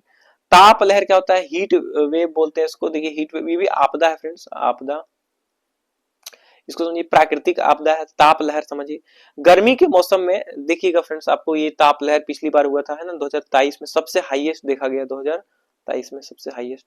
तो अब देखिए कब आपको देखा जाएगा। तो गर्मी के मौसम में जब किसी क्षेत्र का तापमान कुछ समय के लिए असामान्य रूप से बढ़ जाए, अगर अचानक कुछ कुछ टाइम पीरियड के लिए असमान रूप से बढ़ जाए, एकदम असहनशील तापन हो, गर्मी हो, उस स्थिति में ताप लहर कहते हैं। उस स्थिति को क्या कहेंगे, ताप लहर। गर्मी की है ना लू भी इस समय चलता है, आप समझ पा रहे हैं। गर्मी की लहरें आमतौर पर मार्च से जून जुलाई के महीने के बीच में चलती है। आप लिख लीजिए इसको कहीं, मार्च से जून या जुलाई के महीने में बीच में चलती है, इस टाइम पीरियड पे गर्मी की लहरें है ना। ताप लहर से बचने के उपयुक्त जो इस टाइम पीरियड में, इस पे आप ख्याल रखना है। तो कैसे आप कर सकते हैं, देखिए उपयुक्त साधनों की कमी के कारण हमारे देश में हर साल कई लोगों की, पशुओं की मृत्यु हो जाती है। तो लोग और पशु जो है गर्मी के कारण मर जाते हैं फ्रेंड्स हमारे देश में, क्योंकि हमारा आपको ऐसा ही लोकेशन है जहां पे आपको हीट जो है ज्यादा रहता है फ्रेंड्स, मार्च और देखिए मार्च जून जुलाई के टाइम पीरियड पे, जून जुलाई टाइम पीरियड पे तो बहुत ज्यादा हीट बढ़ जाता है फ्रेंड्स, आपने देखा है। आपके यहाँ पे हाईएस्ट हीट कितना गया है मार्च जून में, ये कमेंट करिएगा, ठीक है। देख इससे आपको आप अवगत हैं कि नहीं, ये चीजें देखने को मिलती है। आप देखिए हीट, जैसे कि आपने शीत लहर में क्या हुआ, टेम्परेचर नीचे गया, लेकिन हीट वेव में क्या हो रहा है कि ये टेम्परेचर एकदम 40 45 50 55 इतना चला जा रहा है, आप समझ पा रहे हैं फ्रेंड्स। तो ये देखिए यहाँ पे दिखाया गया हीट वेव बहुत ज्यादा, 40 में बहुत ज्यादा। तो ये चीज देखिए, और फिर ये इसको देखिए ये है ना। तो अब कुछ जो चीजें हैं उसको पिया करिए। देखिए अभी हम समझते हैं ताप लहर से कैसे निपटे, इसमें हम समझेंगे। जैसे तेज धूप में बाहर जाने से बचें, खासकर दोपहर 12 से 3 बजे तक, ठीक है। आप अगर AIR का न्यूज सुनते हैं, AIR, तो उसको सुना करिए, आपको काफी फायदा होगा। आप इसको सुनिए, AIR का 8:30 बजे वाला है ना, 8 शाम का, उसको सुनिए। हालांकि मैं कुछ चीजें बताता हूँ आपको जो काम का है। तो जो काम आप करते हैं आप कोशिश करिए, अगर आपके काम में 12 से 3 बजे के आसपास, उस टाइम पीरियड पे, अगर उस टाइम में आप अगर बाहर ना जाए और काम हो जाए तो बेहतर है। उस टाइम पीरियड पे आप बचे काम करने से, खास तौर पे बाहर जाने से, क्योंकि धूप में डायरेक्ट संपर्क में अगर आप आते हैं इस टाइम पीरियड पे, खास तौर पे 12 से 3, तो ये आपको बहुत ज्यादा हानि पहुंचाता है। हल्के रंग के सूती के कपड़े पहने। देखिए अगर आप काला रंग पहनते हैं फ्रेंड, तो काला क्या है, हीट को आप एब्जॉर्ब कर लेता है और वो आपको ज्यादा हीट देगा। लेकिन अगर व्हाइट जैसे रंग के कपड़े पहनते हैं तो रिफ्लेक्ट करता है लाइट को, हीट को क्या करेगा, वो रिफ्लेक्ट करेगा। तो व्हाइट पहने, नीला पहने, हल्का रंग जो होता है उसे पहने, सूती के कपड़े पहने फ्रेंड, जो आपके पसीने को आपको मैनेज करेगा। तो ये चीजें समझिए। यदि कहीं बाहर है तो किसी कपड़े, टोपी या छतरी की मदद से सिर को ढकें, ये एकदम जरूरी है फ्रेंड्स। आप कपड़े से या किसी टोपी से या फिर छतरी से क्या करें, छाता होता है ना, उससे आप क्या करिए कि अपने सर को ढकिए फ्रेंड्स, हीट आपको ना लगे। नियमित रूप से पानी पीते रहे फ्रेंड्स, ग्लूकोज पी पाए तो वो पीजिए है ना, और कुछ जो ठंडे पेय पदार्थ होते हैं, दही है, वो सब आप पिया करिए। बुजुर्ग और बच्चों का खास ख्याल रखिए फ्रेंड। देखिए इन सब मामलों में बुजुर्ग और बच्चों का ख्याल रखना होगा आपको।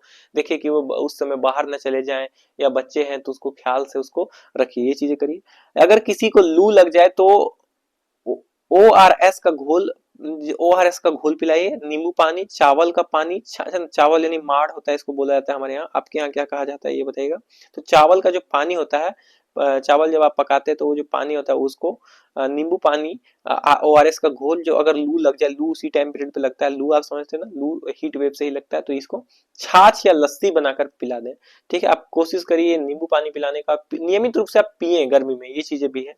अगर लू लगे तो भी पीजिए नींबू का पानी, अगर नहीं तो भी आप पीजिए, ठंडे पानी पीजिए, है ना। ORS का घोल, घड़े का इस्तेमाल करिए, घरों में घड़े रखिए, उससे आपको, घड़े मतलब मिट्टी के बर्तन वाले जो घड़े होते हैं उसको रखिए, और उसमें आप पानी पीजिए गर्मी के टाइम पीरियड पे। आगे चलिए, एक और आपदा है वन में आग लगना। वन में आग लगना, आप समझ पा रहे चीजों को, वन में आग लगना क्या है। देखिए वन की आग उस आपातकालीन स्थिति को कहते हैं जब वन के किसी एक भाग या पूरे वन में भीषण आग लग जाती है। अगर किसी वन का एक भाग में आग लग गया या फिर पूरे वन में ही लग गया तो इसको क्या कहेंगे, वन में आग लगना। इसको क्या कहेंगे, वन में आग लगना, आप समझ पा रहे हैं, आग लगना।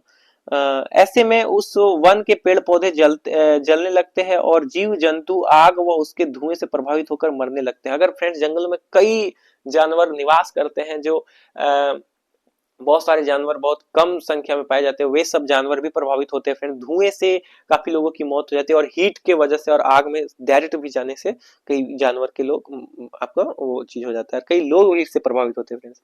आकाश से बिजली का गिरना, बहुत ज्यादा गर्मी से घर्षण का उत्पन्न होना, वह मनुष्य की लापरवाही में वनों की आग लग जाती है। खासतौर पे देखिए अभी ये प्राकृतिक आपदा है पर मनुष्य की लापरवाही से बड़े पैमाने पर होता है, ये चीज आप समझिए। और जो बिजली से, आकाश से बिजली गिरना उसके वजह से भी हो जाता है फ्रेंड्स, बजर गिरता है, एक पेड़ में आग लगता है तो इससे सभी पेड़ ये होता है। और बहुत ज्यादा गर्मी या संघर्ष से उत्पन्न होता है तो घर्षण से ये चीजें हो जाती है। अगर वन में आग लग जाए तो बचाव क्या करेंगे और सावधानी क्या रखेंगे, ठीक है। बचाव कैसे, देखिए अगर देखिए आग लगने पर मवेशियों और पशुओं की सुरक्षा के लिए उन्हें खोल दें और सुरक्षित स्थान पर ले जाएं। अगर आप ऐसा चीज करते हैं, वन में आप रहते हैं और वहां पे अगर पशुओं को बांध के रखा गया है तो उसको खोल दीजिए और सुरक्षित स्थान पर ले जाएं, ठीक है फ्रेंड्स। और फिर क्या करें, आप दौड़कर आग से आगे निकलने के बजाय किसी तालाब या नदी में कुछ समय के लिए रुकें। तो अगर आप आग में आगे बढ़ना चाहते हैं, आग से स्पीड आप नहीं जा पाइएगा, आपको एक मैं बता रहा हूँ बहुत फास्ट फैलता है ये आग, ठीक है। तो आप वहां से उसको आगे जाने की कोशिश ना करें, बल्कि आप अगर गाड़ी में तो ये चीज कर सकते हैं, लेकिन अगर पैदल है तो आप कोशिश करिए कि रुक जाइए और फिर वो आप कहीं पे तालाब या उसके किनारे उसमें जाइए। आसपास पानी न मिलने पर खाली या कम वनस्पति वाले जगह खोजकर अपने शरीर को गीले कपड़े, कंबल या मिट्टी से ढक लें। अगर आप पूरी तरह से प्रभावित क्षेत्र में हैं तो आप मिट्टी को जल्दी से करिए और उसके अंदर चले जाइए। गीली मिट्टी अगर आपको दिख रहा है तो, कंबल है आपके पास तो कंबल को ओढ़ लीजिए फ्रेंड्स, और नहीं तो फिर खाली स्थान अगर है तो वहां चले जाइए। अगर पानी वाला स्थान ना मिले तो आप कम प्रभावित होंगे। तो ये चीजें हैं। सावधानी क्या बचाव, ये था कुछ उपाय। और सावधानी कैसे रखना आपको, वन क्षेत्रों के पास से गुजरते हुए कोई भी ज्वलनशील सामग्री न फेंके। इसीलिए कहा जाता है फ्रेंड्स कि आप अगर वन में जाते हैं, आप वहां पर एंजॉय करने गए, पिकनिक मनाने गए, आप कहीं वहां घूमने गए तो या ट्रेवल कर रहे हैं तो आप वहां कोशिश करिए कुछ ज्वलनशील चीजें ना फेंक दें, ठीक है। कुछ हीट जो जल्दी आग को संपर्क रहता है, इसलिए मैं कहूंगा कि कचड़े को आप अपने साथ ले लीजिए, वहां नहीं फेंके फ्रेंड्स, क्योंकि कागज भी अगर आप फेंक रहे तो वो भी आपको प्रभावित हो सकता है, तो आप वहां मत फेंकिए कुछ भी। और जो हीट से संबंधित चीजें हैं उसको तो एकदम न फेंकें, ठीक है। वन क्षेत्र के नजदीकी खेतों में सूखा कचरा न जलाएं। मैंने बताया ना आपको कि जब भी आप कहीं आग जला रहे हैं फ्रेंड तो उसको सुनिश्चित करिए कि वो पूरे तरह से बुझ जाए जंगल में, क्योंकि वो जंगल है फ्रेंड, ठीक है। और सूखे खेत या कचरा जो है उसको न जलाएं। तो ये कुछ चीजें आप सावधानी रख सकते हैं। और वनों की आग, तो ये चीजें आपने देखा।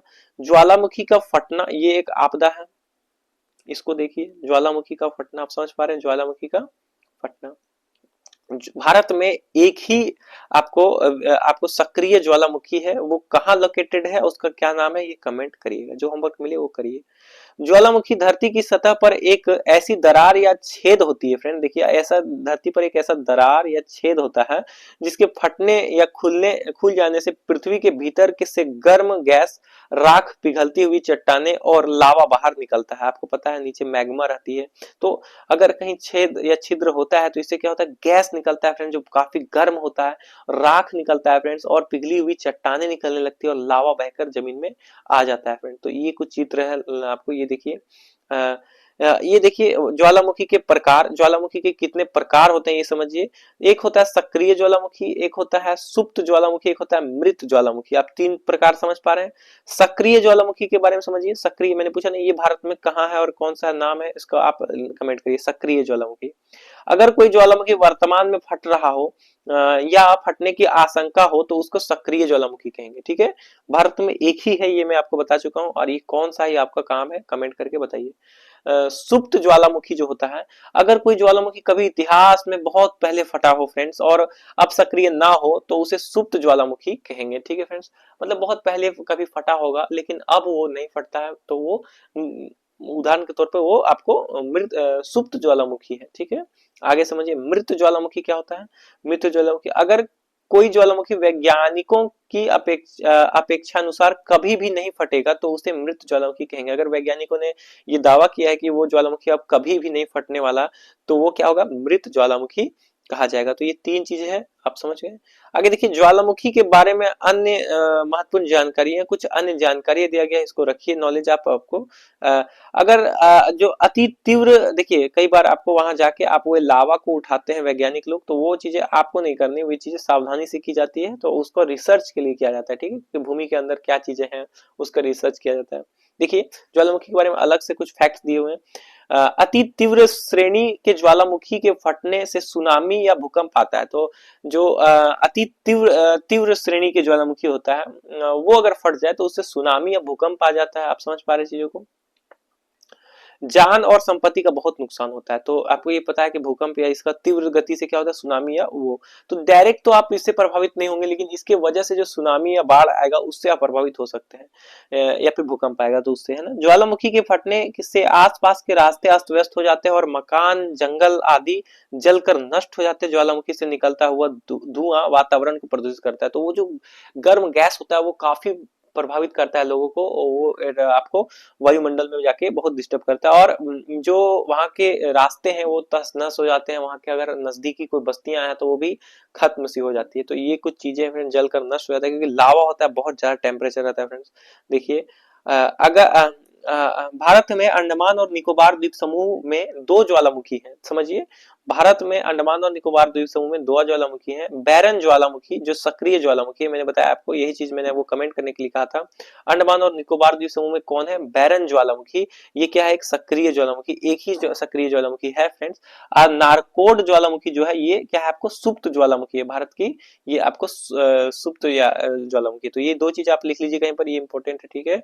इसका बारे में आप जानिए कि अंडमान निकोबार में जो बैरन ज्वालामुखी है वो क्या है, सक्रिय ज्वालामुखी, और जो नारकोडम ज्वालामुखी है वो क्या है, आपको सुप्त ज्वालामुखी। ये दोनों अंडमान निकोबार में देखिए आपदा अवस्थित है। तो ये चीज देखिए, आपदाओं से निपटने के कुछ और उपाय समझिए। कुछ अगर आपदा आता है तो उससे निपटने के लिए कुछ और उपाय, जैसे कि देखिए आपदा आने पर भगदड़ ना मचाए, ठीक है। ये कुछ अन्य सुझाव दिए गए हैं बेसिक में। देखिए कि आपदा आता है फ्रेंड्स तो आप भगदड़ ना मचाए। देखिए हमें एक डिसिप्लिन से रहना है। अगर भगदड़ मचाएंगे तो आप दब के वहीं पे फ्रेंड्स आपको ज्यादा नुकसान हो सकता है दबने की वजह से। घायलों को राहत शिविरों तक पहुंचाने में मदद करें। अगर कोई घायल है फ्रेंड तो वो बहुत लाचार होता है उस समय, अगर आप उस वक्त स्वस्थ हैं तो आप उसको कोशिश करिए कि जो नजदीकी आपको राहत शिविर बनाए गए हैं आपातकालीन स्थिति के दौरान, डॉक्टर्स आते हैं वहां पे, तो उनके पास आप उसको मदद करें। और फिर महत्वपूर्ण आपातकालीन नंबर्स कुछ दिए गए हैं, इसको लिखिए, नोट डाउन करिए अपनी कॉपी पे, है ना, फर्स्ट पेज पे इसको याद करिए, मोबाइल में आप सेव कर लीजिए, ठीक है। महत्वपूर्ण आपातकालीन नंबर क्या है, जैसे कि राष्ट्रीय आपातकालीन नंबर है 112, ठीक है फ्रेंड, राष्ट्रीय आपातकालीन नंबर है ये। कोई भी आपातकाल आता है तो आप इसको कर सकते हैं। पुलिस को आप कॉल कर सकते हैं, पुलिस भी वहां पे ज्यादा मदद करता है, तो 100 नंबर है फ्रेंड्स पुलिस का, ये आपको पता होगा। अग्निशमन जो होते हैं फ्रेंड्स, फायर से रिलेटेड जो लोग बचाते हैं, तो उनको क्या है कि 101 नंबर जिसको लिखिए 101, इसको कॉल करिएगा। तो ये अगर घायल लोगों की मदद करना है तो एम्बुलेंस जो है 102 नंबर है, इसको आप लिख लीजिए कहीं पर। और भी जो नंबर्स आप एडवांस बुक्स में पढ़ते हैं उसको निकालिए और उसको सेव कर लीजिए मोबाइल में, पहले से आप जागरूक रहिए। और क्या है कि देखिए आग लगने पर फौरन दमकल केंद्र को सूचित करें। जो फौरन दमकल केंद्र है फ्रेंड उसको आप यहाँ पे कॉल करके सूचित करें, आप इस्तेमाल करें, कॉल करिए। तो ये चीजें हैं एनसीईआरटी की सारी प्राकृतिक आपदा। ये जो पार्ट 2 था फ्रेंड, समझिए पार्ट 2, यहाँ देखिए मैं बता रहा हूँ, पार्ट 2 था ये। पार्ट 1 में आपदा वगैरह हमने समझा कि प्राकृतिक आपदा, मानव निर्मित आपदा होता है। इसमें प्राकृतिक आपदा जो है ये हम लोगों ने कंप्लीट कर लिया पार्ट 2, ठीक है। अब हम लोग क्या करेंगे, इसके बाद पार्ट 3 जो मानव निर्मित आपदा है उसको देखेंगे। बेसिक है, ये बेसिक है, और फिर ये एनसीईआरटी द्वारा पब्लिश है। तो इसको आप देखिए, कंप्लीट करिए। चीजें आपको समझ आई कि नहीं ये बताइए। सारे आपदाएं आपको यहाँ मिल गए, बेसिक चीजें, और जो चीजें हैं वो मानव निर्मित आपदाओं में आपको मिल जाएगा। उसके बाद हम लोग इसको एडवांस करेंगे, उसके बाद फिर आपको आंसर राइटिंग के लिए मैं क्वेश्चंस भी प्रोवाइड करूंगा, पीवाईक्यू भी इसका होगा। इसका प्लेलिस्ट में आप जुड़े रहिए, ठीक है। सभी चीज हो रहे हैं। Thank you friends.